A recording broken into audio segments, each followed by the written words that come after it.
From Keene in the Shire, the Liberty Media capital of the world, this is Daryl W. Perry, host of FPP Radio News for Tuesday, April 21st, 2015. Silver is trading at $16.16 per ounce. Gold is valued at $1,201 per ounce. And according to BitcoinAverage.com, the average price of Bitcoin is $226.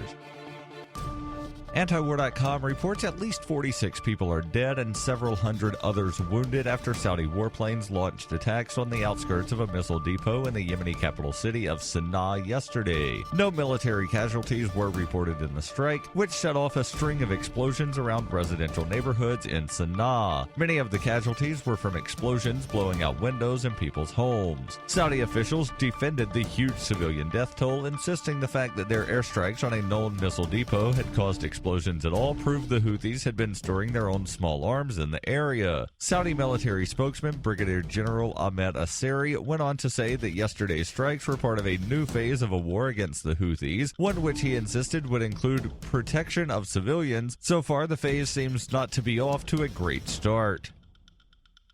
For over 35 years, Robertson Roberts has been a trusted source for buying and selling your investment-grade precious metals. They also take Bitcoin for precious metal purchases and permanently removed the minimum purchase order for all orders paid in the digital currency. Call Robertson Roberts today for knowledgeable advice on investing and a forward-thinking approach to new technologies. 850-478-5270 or online at rrbi.co.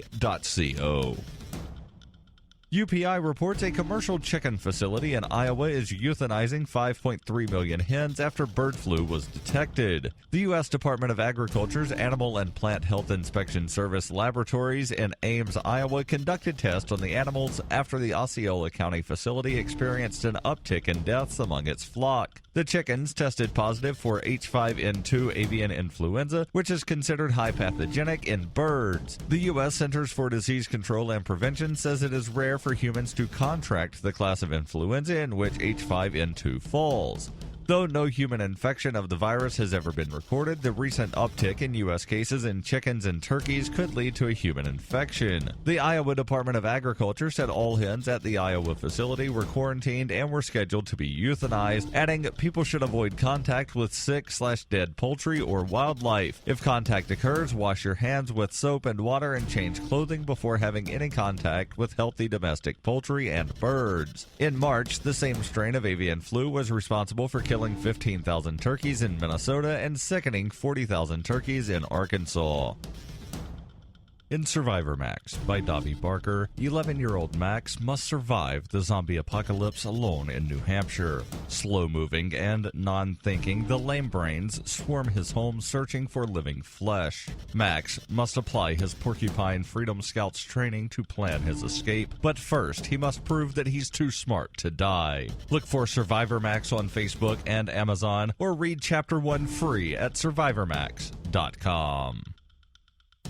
Reuters reports a Utah mother who pled guilty to murdering 6 of her newborn infants over the course of a decade was sentenced on Monday to between 15 years to life in prison. Megan Huntsman confessed to suffocating or strangling babies while she suffered from methamphetamine and alcohol addiction. The remains of the 6 infants were found in April 2014, wrapped in old towels, shirts, and plastic bags inside boxes in the garage of her home about 40 miles north of Provo. The body of a 7th infant was discovered disposed in the same way, but authorities have said they believe that child to be stillborn. Police have said Huntsman secretly gave birth to all 7 without medical assistance at the house after apparently managing to conceal her pregnancies from the outside world.